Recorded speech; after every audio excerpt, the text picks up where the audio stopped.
बिस्मिल्लाहिर्रहमानिर्रहीम। ये matric class की सिंधी है, इसका सबक नंबर 15 है, रंद बचा।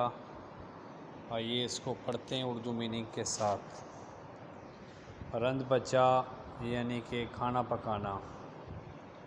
छोकिरियुनि खे जिथे ॿियनि हुनर सिखारण की ज़रूरत है, लड़कियों को यहाँ पे दूसरा हुनर सिखाने की ज़रूरत है, उते उहा भी लाज़मी ॻाल्हि आहे त खेनि रंद पचा भी सेखारियो वञे।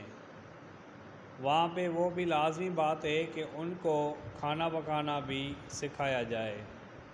इन ये जो मतलब उहो आहे त छोकिरियुनि खे उम्दा ऐं आलीशान खाधा रंधणु अचनि। इसका मतलब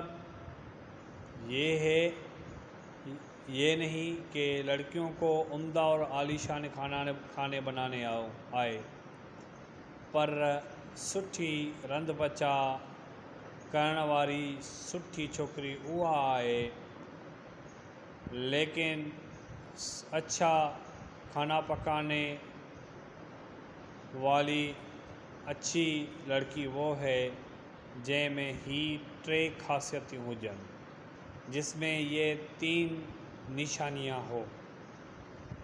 सफ़ाई, संभाल ऐं वक्त की पाबंदी। नंबर पहला है सफ़ाई, संभाल और वक्त की पाबंदी।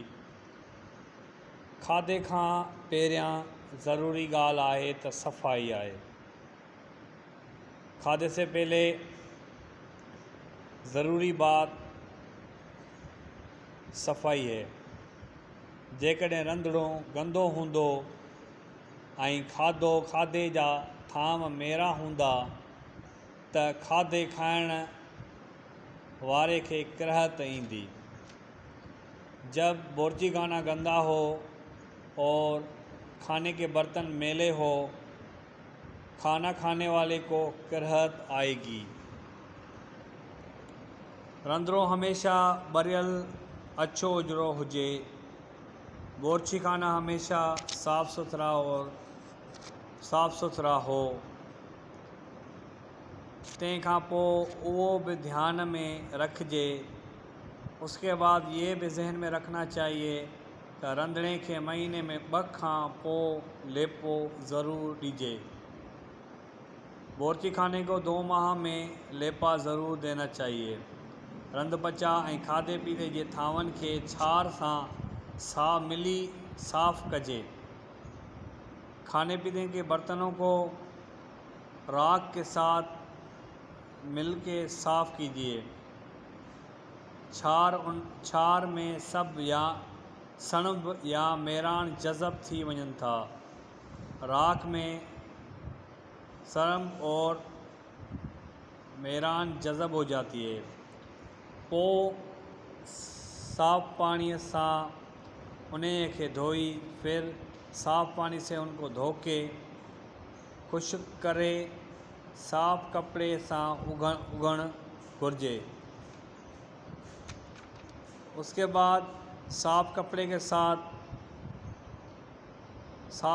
साथ पोंछ के रखना चाहिए। उन लाइ गंदो या मेरो कपड़ो भुलजी भी इस्तेमाल न कजे। उसके लिए मेला कपड़ा, गंदा कपड़ा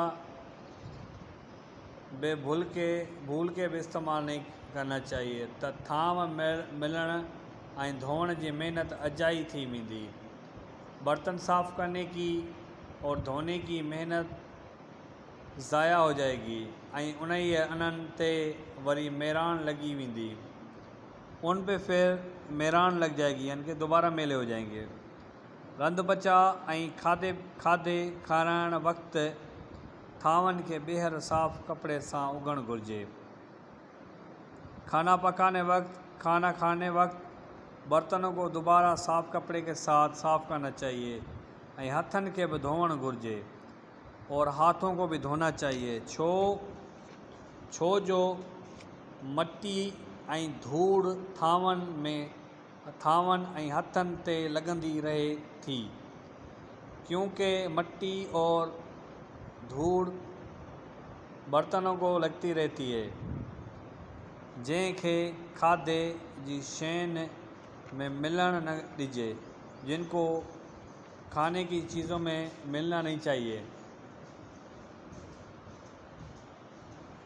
साफ़ करण वाली शयूं जहिड़ोक साफ़ करने वाली चीज़ें जैसे कि कपिड़ो वग़ैरह जेके हर रोज़ कम में अचनि, जैसे कि कपड़ा वग़ैरह जो हर रोज़ काम में आते हैं, उन्हनि खे रोज़ानो साबुण सां धोई सुकाइण ज़रूरी आहे। उनको रोज़ाना साबुन के साथ धो के सुखाना ज़रूरी है। साॻीअ तरह उहे थांव, इसी तरह वो बर्तन जेके रंध पचा ऐं खाधे पीते जे इस्तेमाल में अचनि, जो खाना पकाने और खाना पीने के बर्तन इस्तेमाल में आए, तन खे कम पूरो थियण ताईं साफ़ ऐं बेहतर आहे। उनको काम पूरा होने तक साफ़ और बेहतर है। उहो कम घणे वक्त लाइ टारे छॾणु न घुरिजे। वो काम ज़्यादा वक्त के लिए रह के नहीं दिया जाए।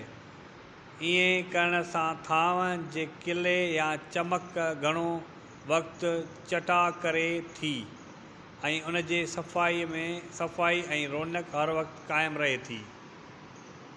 ऐसा करने से बर्तन किले या चमक से ज़्यादा चिकने और उनकी सफाई में रौनक और वक्त तक ज़्यादा वक्त तक कायम रहते हैं। रंध बचाते वेहण वक्त, खाना बनाने वक्त, बैठने वक्त जैं शइ जी ज़रूरत हुजे, जिन चीज़ों की ज़रूरत हो, उहा अॻुवाट पाण वटि रखणु घुरिजे। वो पहले से ही अपने पास मौजूद होनी चाहिए। इएं न थिए त भाॼी वक्त मसालो खणण लाइ डोड़े, ऐसा ना हो सब्ज़ी बनाने वक्त मसाला उठाने के लिए दौड़ें। पानी की ज़रूरत पए त उथी लोटो भरियो ऐं बाहि घटि करे हुजे त चमटो ॻोल्हियो। पानी की ज़रूरत हो तो उठ के लोटा भरो और आग कम करनी हो तो चिमटा ढूंढो। सुठे रंध पचा लाइ टे ॻाल्हियूं ज़रूरी आहिनि। बेहतरीन खाना बनाने के लिए 3 ज़रूरी बात: वक्त की पाबंदी, वक्त जो घणो ख्याल रखणु घुरिजे, वक्त का ज़्यादा ख्याल रखना चाहिए। खाधो हमेशा वक्त ते तैयार करणु घुरिजे। रोटी हमेशा वक्त पे तैयार होनी चाहिए। इएं न त ॿार स्कूल लाइ तैयार आहिनि, ऐसा ना हो कि बच्चे स्कूल के लिए तैयार हैं ऐं मानीअ लाइ अटो ॻोहियल ई कोन है और रोटी के लिए आटा गूंदा हुआ ही ना हो, या ॿार स्कूल मां थी मोटी आया और बच्चे स्कूल में होके वापस आए पर गंदण जा तैयार ना है, सालन अभी तक तैयार नहीं है। सभई ॿार गौर करे रहिया हुजनि, सारे बच्चे शोर करे रहो हो। तव्हीं घबराइजी वञो, आप घबरा जाओ त छा कजे ऐं छा न कजे, क्या किया जाए और क्या नहीं किया जाए। पहिरियां विछाइणु घुरिजे त अॼु कहिड़ी शइ रंधिबी। पहले सोचना चाहिए कि आज कौन सी चीज़ पकेगी ऐं खाधो केॾी महिल तैयार थी सघंदो और खाना किस टाइम तैयार होगा। अहिड़ी रीत वक्त जो अंदाज़ो करे, इसी तरह वक्त का अंदाज़ा करके रंध पचाते वहिबो त कॾहिं बि कंहिं ॻाल्हि में ओरियो कान थींदो। खाना पकाने वक्त बैठे और कभी भी किसी बात की देर नहीं होगी। खाधो जेतिरो घुरिजे ओतिरो ई रंधे अॻियां रखिजे।